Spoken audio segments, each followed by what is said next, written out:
Hello everyone, welcome to my channel learning it up. So video थोड़ी सी late हो गई है क्योंकि मेरा लैपटॉप हो गया था ख़राब। उसमें कुछ इशू से जो वीडियो अपलोड नहीं हो पा रही थी, तो अब वो ठीक हो के आ गया है। तो मैं आज आपको वीडियोस मिल जाएंगी, आज से आपको कंटिन्यूसली मिलेंगी। टॉपिक्स की वीडियोस भी नहीं आ रही थी, वो भी वीडियोस आज से ही आना शुरू हो जाएंगी। जब ये वीडियो आएगी इसके कुछ 3-4 आवर्स बाद आपके पास टॉपिक्स की वीडियोस भी आना शुरू हो जाएंगी।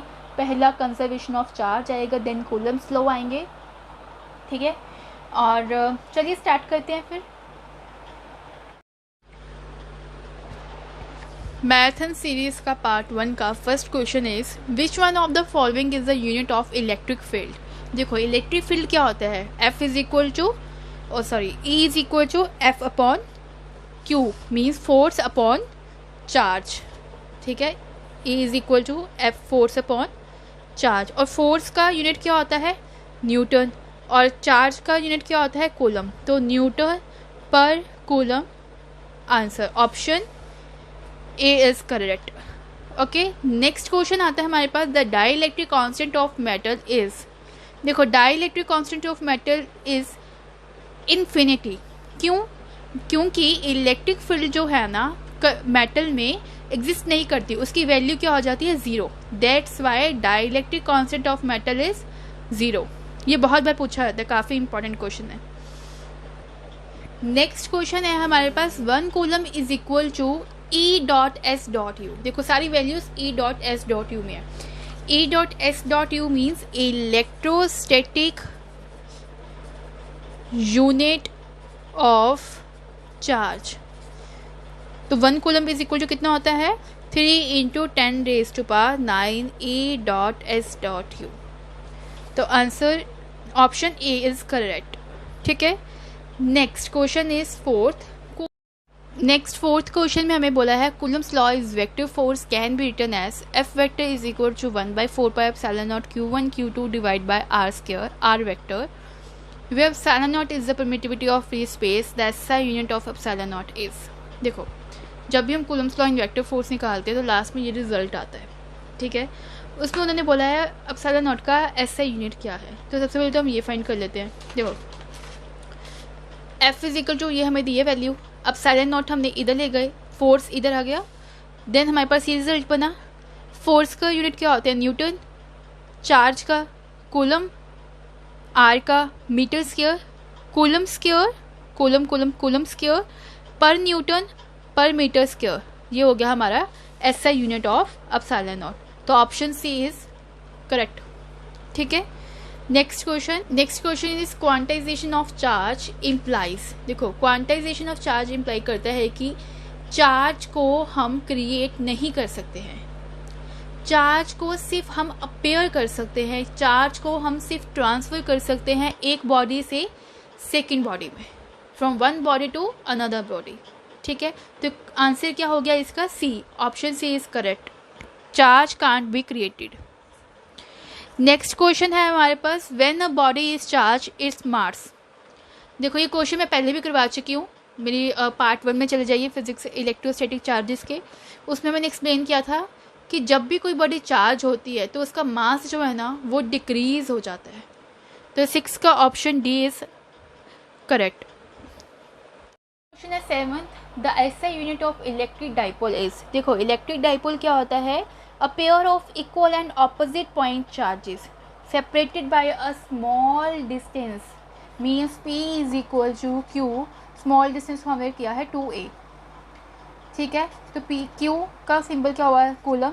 2a डिस्टेंस को हम क्या लिखते हैं? मीटर। तो coulomb meter is first option is correct, ठीक है। तो फर्स्ट को ऑप्शन क्या है? CM, coulomb meter. तो ये हमारा ऑप्शन सही है। क्वेश्चन में हमें बोला गया है, when a soft bubble is charge its radius increase होगा, डिक्रीज होगा, सेम रहेगा या बिकम ज़ीरो हो जाएगा। देखो, ये क्वेश्चन समझो, ये क्वेश्चन मैंने डिस्कस भी नहीं किया हुआ, ये बहुत इंपॉर्टेंट है। देखो, जब भी वेदर द बबल, लिख लेना ये रीज़न कहीं ताकि याद रहे आपको, whether the bubble soap is given to negative charge, जब भी नेगेटिव चार्ज होगा और पॉजिटिव चार्ज और पॉजिटिव चार्ज होगा। जो रेडियस है ना वो हमेशा कम होगा। द रेडियस विल रेडियस जो है वो इंक्रीज होता है। The radius will increase in both cases because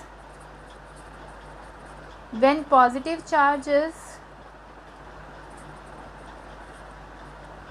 given to it, again the charge repel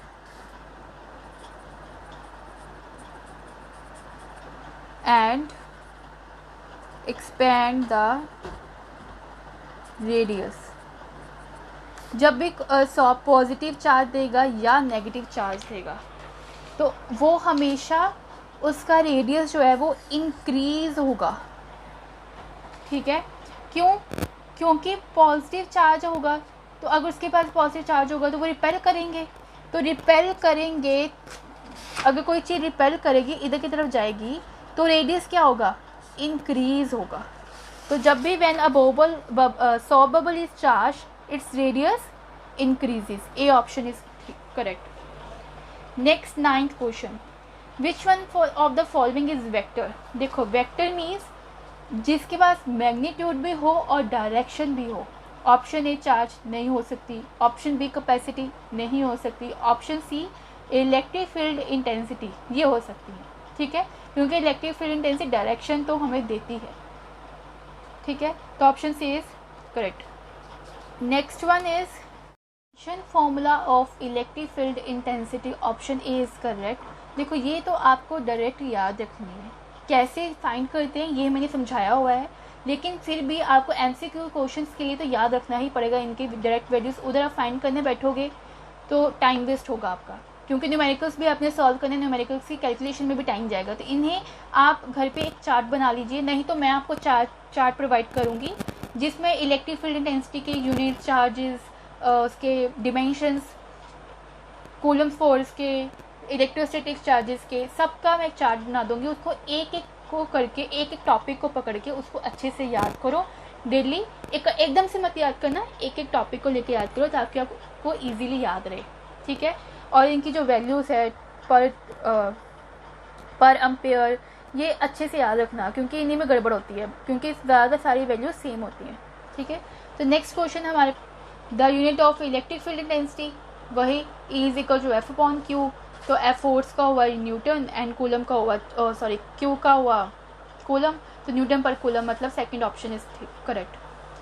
next 12th question में the unit of electric susceptibility by, जो इलेक्ट्रिक सस्पेक्टिबिलिटी का unit होता है वो होता है फेरेड पर मीटर। ठीक है, नेक्स्ट 13 क्वेश्चन जो है ना इसको अभी हम पेंडिंग रख रहे हैं। ये टॉपिक मैंने अभी समझाना है आपको, जब मैं समझा दूंगी तो मैं उसी टॉपिक में आपको ये क्वेश्चन भी क्लियर करवा दूंगी। ठीक है, इसे टिक कर लीजिए। नेक्स्ट 14 क्वेश्चन में भी मैंने अभी आपको समझाना है, इसको भी अभी आप टिक करके रख लीजिए। नेक्स्ट क्वेश्चन है 15th, उसमें बोला है debye is the unit of debye. ठीक है, ये किसका यूनिट है, electric dipole movement, answer B. Next question है the specific charge on an electron is, देखो अब उसके यूनिट्स पढ़ लेना साथ में, कूलम पर केजी। तो इस हिसाब से स्पेसिफिक चार्ज कितना होना चाहिए इलेक्ट्रॉन में, 1 × 8 × 10⁻11 कूलम पर केजी। ठीक है, ये याद रखना वैल्यू, कंफ्यूज मत हो जाना E.S.U के साथ जो पीछे हमने किया है। तो answer option A is correct. Next question है इलेक्ट्रोस्टैटिक फील्ड इज, देखो ये मैं अपने बेसिक्स वाले जो मैंने करवाई है फिजिक्स की स्टार्ट सीरीज, जो टॉपिक्स मैंने करवाए हैं पार्ट 1 में आप जाके देखिए, मैंने समझाया हुआ है। इलेक्ट्रोस्टैटिक फोर्स इज कंजर्वेटिव है। At what angle 2 electric field lines intersect each other. ठीक है, ऑप्शन है 90 degree, 45 degree, 30 degree, do not intersect. तो इसकी ऑप्शन करेक्ट है D option, do not intersect. देखो इलेक्ट्रिक फील्ड लाइंस ना कभी भी इंटरसेक्ट नहीं कर सकती दूसरे के साथ। रीज़न क्या है, 2 इलेक्ट्रिक फील्ड लाइंस है और जब हम यहाँ से टेंजेंट ड्रॉ करेंगे तो 2 डायरेक्शन होगी इस पॉइंट से, जो कि पॉसिबल नहीं है। इसलिए इलेक्ट्रिक फील्ड लाइंस जो है ना वो इंटरसेक्ट नहीं कर सकती, ठीक है। नेक्स्ट 21 क्वेश्चन में उन्होंने पूछा है the unit of electric dipole moment. Option A debye, B Newton, C farad, D coulomb. देखो डी ऑप्शन नहीं हो सकती, बी ऑप्शन भी नहीं हो सकती, ए ऑप्शन डीबाई है। अभी हमने पीछे पढ़ा है, उन्होंने पूछा उस क्वेश्चन में पूछा था कि डीबाई किसका यूनिट है, इसमें उन्होंने पूछा डीबाई इलेक्ट्रिक डाइपोल मोमेंट का कौन सा यूनिट है, that is Debye, option A, ठीक है। Next 22 electric fields line provide information about, option is field strength, nature of charge, direction और ABC। देखो इलेक्ट्रिक फील्ड लाइन से फील्ड स्ट्रेंथ भी बताती है, नेचर भी बताती है चार्ज का और डायरेक्शन भी बताती है, ठीक है। इसलिए option D is correct, ABC तीनों ऑप्शन ठीक है हमारे। नेक्स्ट क्वेश्चन है विच one of the following method is an indirect method of charging. ये वाला मेथड भी मैंने बहुत अच्छे से समझाया था, अपने पार्ट 1 में है, नहीं मे बी पार्ट 2 में, सॉरी पार्ट 2 में है। उसका पार्ट 1 का लिंक भी मैं इसमें दे दूंगी और पार्ट 2 का लिंक भी दे दूंगी। जिसने नहीं देखी है अभी तक वीडियो, सबसे पहले उसको कर लीजिए, देन इसको करिएगा। तो charging by induction option is correct, हम इनडायरेक्ट मेथड से उसमें चार्ज करते हैं बॉडी को, ठीक है। Next is static electricity is produce by, ये मेरे फर्स्ट वाले लेक्चर में है कि स्टैटिक इलेक्ट्रिसिटी प्रोड्यूस होती है कैसे, बाय फ्रिक्शन ऑनली, फ्रिक्शन से ही स्टैटिक इलेक्ट्रिसिटी प्रोड्यूस हो सकती है। नेक्स्ट क्वेश्चन है 25 in comparison with the electrostatic force between two electrons the force between two protons is. ये क्वेश्चन भी मैं करवा चुकी हूँ अपने पार्ट 1 में, अभी भी मैं बोल रही हूँ जिसने नहीं देखी है वो वीडियो, मैं इस वीडियो का लिंक डिस्क्रिप्शन बॉक्स में डालूंगी, टेलीग्राम चैनल का लिंक भी इस डिस्क्रिप्शन बॉक्स में डालूंगी। उसमें इस बुक के जौन सी बुक से मैं करवा रही हूँ नोट्स हैं वो भी पढ़िए, वीडियो भी देखिए, देन MCQ क्वेश्चंस करिए, तो ही आप समझ के कर पाओगे, रट्टा मत मारना। In comparison with the electrostatic force between two electrons the force between two protons is, same रहती है हमेशा, ऑप्शन डी इज करेक्ट, ठीक है। जो इलेक्ट्रोस्टैटिक फोर्स होती है टू इलेक्ट्रॉन्स और प्रोटॉन्स के बीच में वो हमेशा सेम होती है। Next question is the number of electron contained in 1 coulomb of charge. तो इसका आंसर है 6.25 × 10⁻18। देखो ये वाला क्वेश्चन भी कितना कंफ्यूजिंग है, जो हमने लास्ट 3rd क्वेश्चन पढ़ा था, ये इसमें भी उन्होंने 1 कूलम को लेके E.S.U की था, और एक और क्वेश्चन किया था हमने, हाँ the specific charge on electron, the specific charge on an electron, ये क्वेश्चन भी किया था। तो इन तीनों की वैल्यूज आप एक अलग पेपर में लिख लीजिए और इनको याद कर लीजिए, ठीक है। तो इसका ऑप्शन इज 6.25 × 10⁻18, ये है हमारा answer. Next is the conservation of electric charge implies that. देखो कंजर्वेशन ऑफ इलेक्ट्रिक चार्ज क्या इम्प्लाइज करता है, charge can not be created, charge can not be destroyed, simultaneously creation of equal and opposite charge is permissible, option C is correct. देखो simultaneously creation होती है equal and opposite charges, जितने अगर positive charge हैं तो उतने ही negative charge की क्रिएशन होती है हमेशा, ठीक है। नेक्स्ट क्वेश्चन है when a glass rod is rubbed with silk is gain proton from silk, gain electron to silk, gives proton to silk, gain electron to silk. ये क्वेश्चन भी मैंने अपने पार्ट 1 के में करवाया हुआ है जो बेसिक्स का। तो आंसर है हमारा B option, gain electron to silk. Next और लास्ट क्वेश्चन है हमारे पास, in a parallel plates capacitor the capacity increases. Okay, जब भी पैरेलल प्लेट कैपेसिटर में कैपेसिटर होगा तो उसमें जो डिस्टेंस है ना, एरिया है ना प्लेट का, वो इंक्रीज होता है, ठीक है। तो option A is correct. So guys हमारा ये क्वेश्चंस कंप्लीट हो गए हैं। जो नेक्स्ट वीडियो आएगी वो 1 अगस्त को आएगी, सेकंड सीरीज, उसमें 30 क्वेश्चंस होंगे और वो भी इसी तरीके से होंगे। उसमें थोड़ा सा लेवल हाई होगा ये बेसिक क्वेश्चन से, और तब तक जो टॉपिक्स मैंने करवाने हैं वो भी कंप्लीट हो जाएंगे ताकि हम उन क्वेश्चंस को अच्छे से समझ सकें।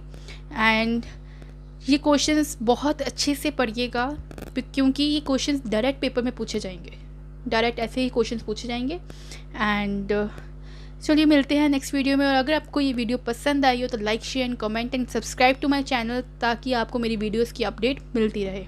Okay, bye.